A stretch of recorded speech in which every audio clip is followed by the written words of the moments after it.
तो आरक्षण को लेकर घमासान जारी है, सर्वदलीय मंथन चल रहा है। इस पूरे मामले पर मनोज जारंगे आंदोलन पर अड़े हुए हैं। जालना में जहां अनशन कर रहे हैं वो, वहां से एबीपी न्यूज संवाददाता श्रीनिवास की एक रिपोर्ट दिखाते हैं।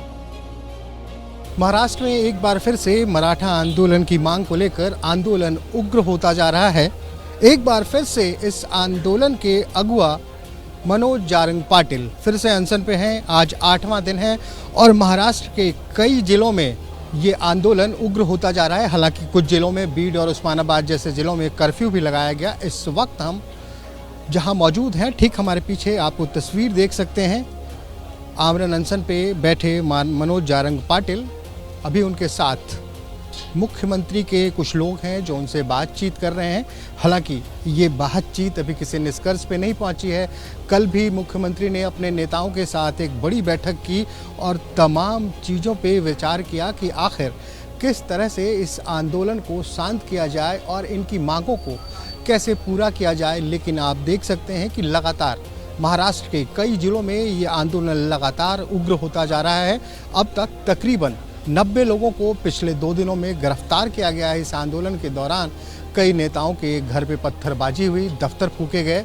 लेकिन यहाँ पे लगातार अपनी मांगों को लेकर मनोज जारंग पाटिल अनशन पे बैठे हुए हैं। हालांकि पहले भी सिंध सरकार ने इन्हें आश्वासन दिया था कि जितनी जल्द से जल्द हो सकेगा मराठा आरक्षण की मांग स्वीकार की जाएगी, लेकिन फिलहाल ऐसा हुआ नहीं। एक कमेटी बनाई गई।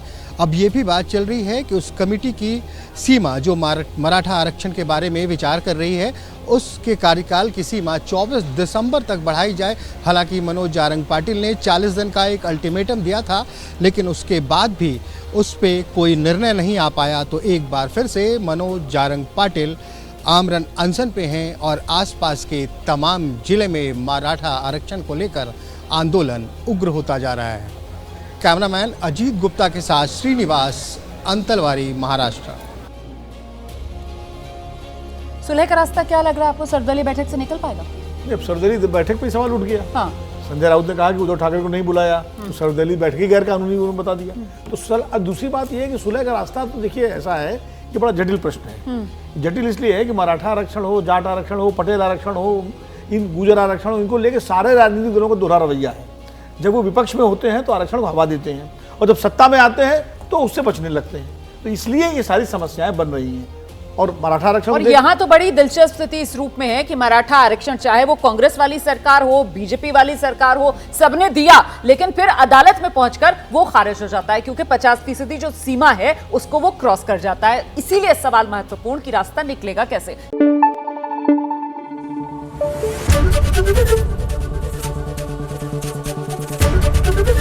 एबीपी न्यूज आपको रखे आगे।